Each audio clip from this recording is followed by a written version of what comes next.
కనిపిస్తుంది తప్ప అభ్యర్థుల మార్పుల్లో పెద్దగా నాకైతే ఏం కనిపించదు. ఎందుకంటే వ్యతిరేకత ఉన్నది జగన్మోహన్ రెడ్డి పైన. అసలు వ్యతిరేకత అనే పదం వాడే కన్నా అసహ్యం అనేటటువంటి పదం వాడడం చాలా మంచిది. ఎందుకంటే ప్రజల్లో నేను నిత్యం గమనిస్తా ఉన్నాను, జగన్మోహన్ రెడ్డి అనే వ్యక్తిని అన్ని వర్గాల ప్రజలు కూడా గొంగల పురుగుని చూసినట్టుగా చూస్తారు. ఎందుకంటే గొంగల పురుగుని చూస్తే ఎంతటి వారికైనా ఎవరికైనా సరే ఒక రకమైనటువంటి గుగుపాటు కలుస్తుంది దాన్ని చూడంగానే. అలాంటి అసహ్యంగా ఎంచుకుంటున్నటువంటి వ్యక్తి ఈరోజు జగన్మోహన్ రెడ్డి. ఆ పరిపాలన ఎందుకు అసహించుకుంటున్నారంటే తన పరిపాలనా విధానం. కాబట్టి ఈరోజు ఎమ్మెల్యే పోయి నా నియోజకవర్గంలో అభివృద్ధి చేయలేదు, ఎవరో ఎక్కర్లేదు, శ్రీకాకుళంలోనే ధర్మాన ప్రసాద్ మాట్లాడుతున్నాడు. In between Srikakulam and Amadalavalasa it's matter of 10 kilometres road.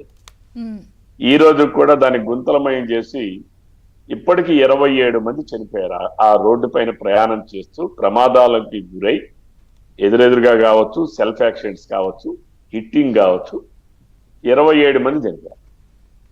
200 పైబడి శతగాతులు అయిపోయారు. చాలా మంది కాళ్ళు ఇరిగిపోయిన వాళ్ళు ఉన్నారు, చేతులు ఇరిగిపోయిన వాళ్ళు ఉన్నారు, నడుము కోల్పోయిన వాళ్ళు ఉన్నారు, మెడలు కోల్పోయిన వాళ్ళు ఉన్నారు, బ్రెయిన్ హెమరేజెస్ వచ్చిన వాళ్ళు ఉన్నారు, తలపోయి రోడ్డుకి వాళ్ళు తగిలి గుద్దుకోవడం వలన బ్లడ్ క్లాట్ అయ్యి బ్రెయిన్ హెమరేజ్ వచ్చిన వాళ్ళు ఉన్నారు, పెరాలసిస్ స్ట్రోక్లు వచ్చిన వాళ్ళు ఉన్నారు, అనేక రకాల బాధలు.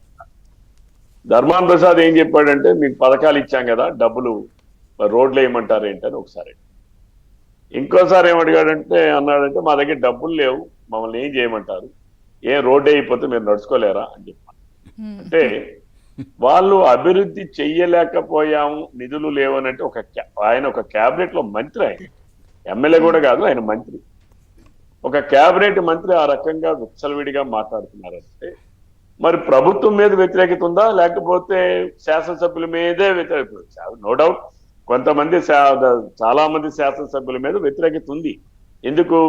వాళ్ళు నియోజకవర్గంలో హోల్సేల్ దోపిడీ, జగన్మోహన్ రెడ్డి గారు రాష్ట్రాన్ని హోల్సేల్ దోపిడీ, అలానే అస్తవ్యస్త పరిపాలన, అరాచకత, వీటన్నిటి మీద కూడా జగన్మోహన్ రెడ్డిని కూడా తీవ్రంగా అసహించుకుంటున్నారు. అట్లానే శాసనసభ్యుల పైన కూడా అసహించుకుంటున్నారు.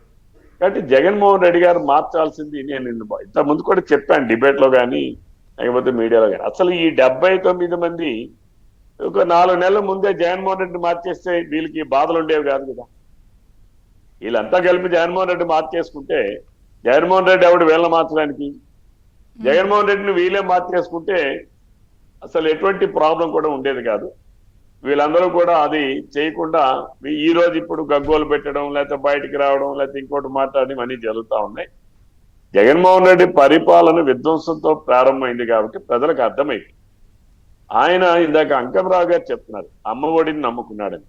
అమ్మ ఒడిని జగన్మోహన్ రెడ్డి నమ్ముకున్నాడేమో కానీ అమ్మ ఒడిని రాష్ట్రంలో ఉన్నటువంటి పేద ప్రధానికం నమ్ముకోలేదు. ఎందుకనంటే అమ్మ ఒడి 15,000 ఇచ్చాడు, ఎంతమందికి ఇచ్చాడు?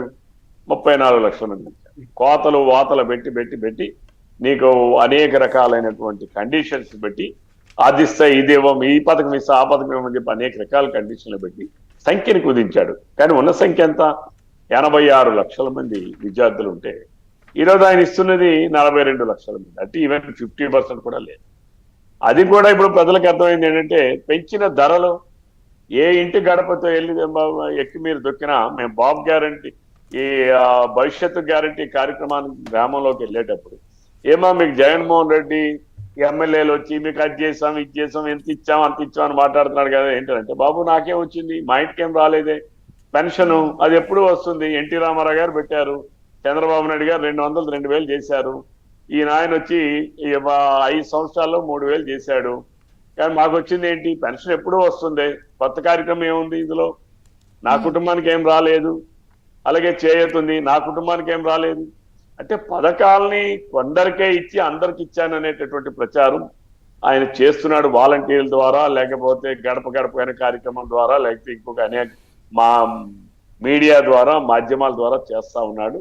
తన అనుకూలమైనటువంటి ఛానల్స్ ద్వారా గ్లోబల్స్ ప్రచారం చేస్తున్నాడు. ఇందాక అంకమరావు గారు చాలా స్పష్టంగా చెప్పారు, సాక్షి పేపర్కి ఇప్పటికీ ప్రభుత్వ ధనాన్ని సుమారు 1,000 కోట్ల రూపాయలు